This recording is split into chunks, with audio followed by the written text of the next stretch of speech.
Morning to you once again, and thanks for joining us. I'm Brian Sanders. We are breaking into programming early for our new newscast and continue to follow the latest developments in the plant explosion and fire in the town of West, north of Waco.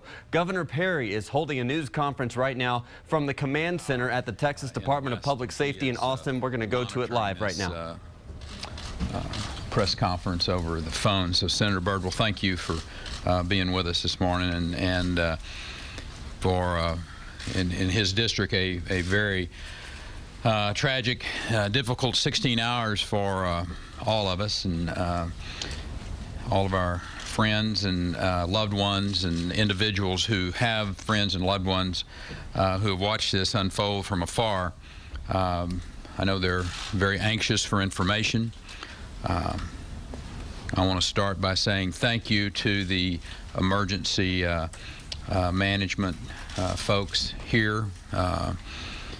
Nim Kidd's going to speak here in a few minutes, and Steve McCraw, and there's a host of our other state agency heads that are here with us today, and but particularly to the people of the community of West, those local officials, their mayor, the police, and this is the citizens that have responded to this tragedy, neighbors who are working to take care of each other right now. Just a great deal of thanks for that spirit.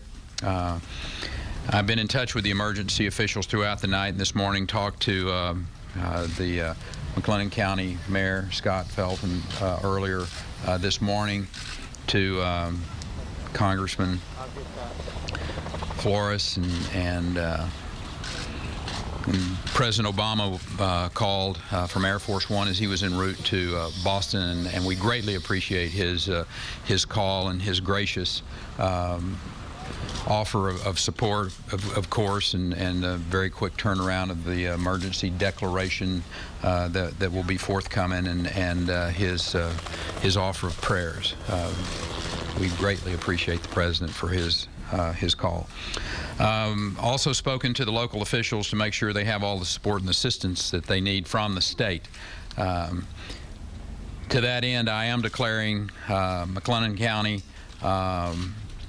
a disaster. We'll request an emergency declaration from the President.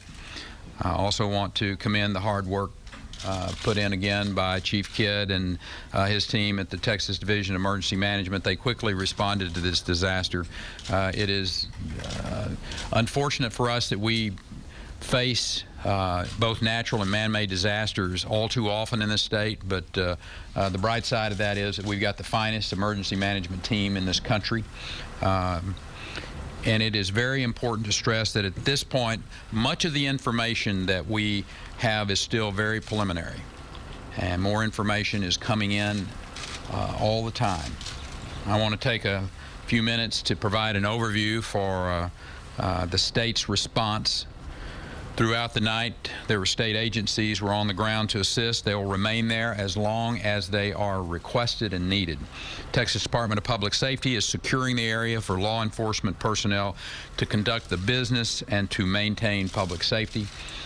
Texas Task Force 1 and 2, as well as the Texas National Guard, are assisting with an active search and rescue operation. Texas Department of Transportation is handling traffic flow for the affected areas, and we have officials from the Texas Commission of Environmental Quality who are monitoring air quality.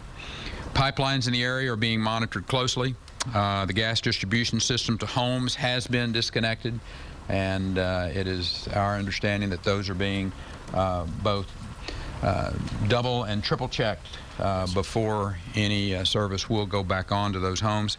The Texas Department of State Health Services has been on the ground with ambulance buses, with a mobile hospital and other resources. The Texas Education Agency, because there was a intermediate school within close proximity, is working with the local school district to coordinate any immediate needs in the district. Last night was truly a nightmare scenario for that community. But as I said earlier, we're blessed in this state to have the best emergency management team in the country. and they certainly were at their best last night, along with the citizens. West is a really small community, and just a few thousand people. Anyone who grew up like your dad did, Doc, in a small town like West, they know that this tragedy has most likely hit every family. It's touched practically everyone in that town. So I ask all Texans and Americans to join me and Anita in keeping them in our prayers, and our first responders who are still, in some cases, may be in harm's way as they work their way through the search and rescue operation. So with that said, I'd like for Chief Nim Kidd to give us the most current update, and then the Lieutenant Governor will have a response, and then we'll open it up to questions from those of you in the media. Thank you. Chief? Thank you, Governor. I first would like to say that my heart and my prayers go out to the first responders and the families in West. Sitting there with them last night as they were going through active search and rescue, they were dedicated to the cause. Incidents like this tend to overwhelm local governments pretty quickly, and I can tell you with unwavering uncertainty, the first responders in West did a remarkable job of caring for their community. From caring for the injured, setting up a triage system, setting up transportation systems, making sure the appropriate patients got to the appropriate health care facility in a remarkable time. We have reports of law enforcement officers assisting and loading up patients in the back of patrol cars to get them to health care needs. The outpouring of support from the community has been remarkable, but today it will not be over. This will be a longer-term event. Most of the houses in that area, if you have seen, have had some significant damage to them, and we will continue to work with the local officials in order to make sure that they get all of the state and federal resources that are available to them. At this time, we have no unmet need requests from the local government. The Department of Public Safety and Division of Emergency Management officials are working hand in hand with the mayor and the county judge and their emergency management coordinators and staff to make sure that all state resources at their request have been delivered. And I'll tell you frankly, we have demobilized some resources already because of the outpouring of support from the communities around there. And so I appreciate all that you're doing. Please get that message out to protect those first responders and keep supporting them any way you can. Thank you. Governor, Chief, last night was tragic. Here you had first responders, volunteer firemen who were fighting a fire. An explosion occurred. People were all over the town were knocked back 10 feet, some through windows, some into their bathrooms, out of bed. Homes were destroyed in an X-block radius of the explosion. Our prayers go out to every one of the families, everyone who is injured. And I want to say how supportive we will be.